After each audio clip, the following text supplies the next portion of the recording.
This is the type of world that we're living in today.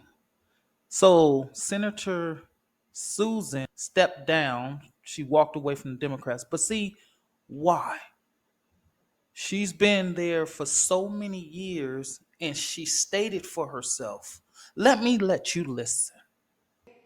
As a progressive, proud member of this body for the last 12 years, I'm done.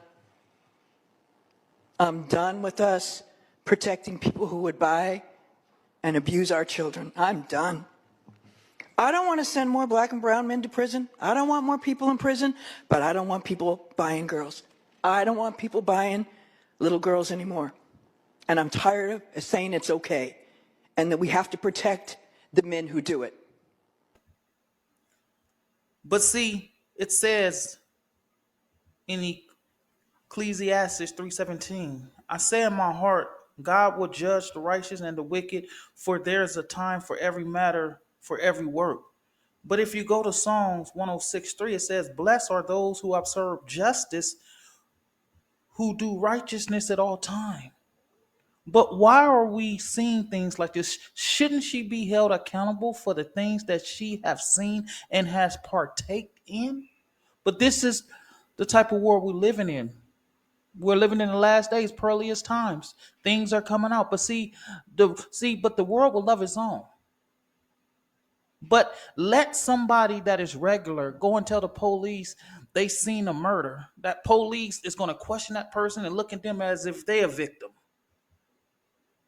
But today we got these Democrats and Republicans and these politicians and these government, and you got those in Hollywood and these celebrities, but yet look what's happening with Diddy. But nobody is going to jail. Nobody is being held accountable for what they do. But just regular civilians like you and I, we do something, they throw the book at us, or we got to pay fines, and we got to go do 52 weeks of anger management. Come on. But this just shows you what we at today. The Bible tells us. But this is so sickening. And this is the world we live in. But they will be held accountable upon God's judgment. So let's just finish listening to this senator message. As a mental health professional and as a social worker, I can tell you I've spent my entire career working with people who have been wounded. I'm not going to say beyond repair, but they have been wounded to their core by the abuse that's been heaped on them, oftentimes by those that they love and look to protect them. And if their parents won't do it, then by God, we should.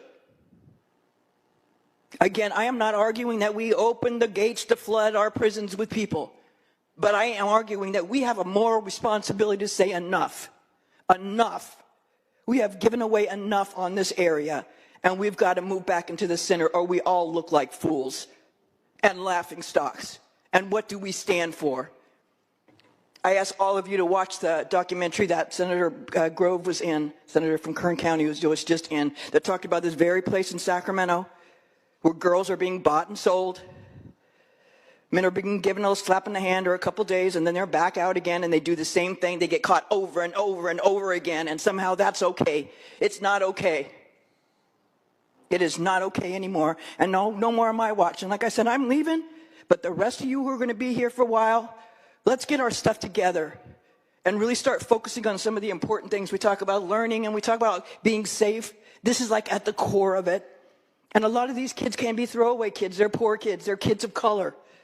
But they shouldn't have to live a life determined by what happens to them by others at a very young age and by have the Democratic Party of California say it's okay.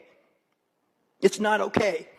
And I'm not doing it anymore, and I hope none of you do too. We have to be able to draw a line, and for me, I'm drawing a line.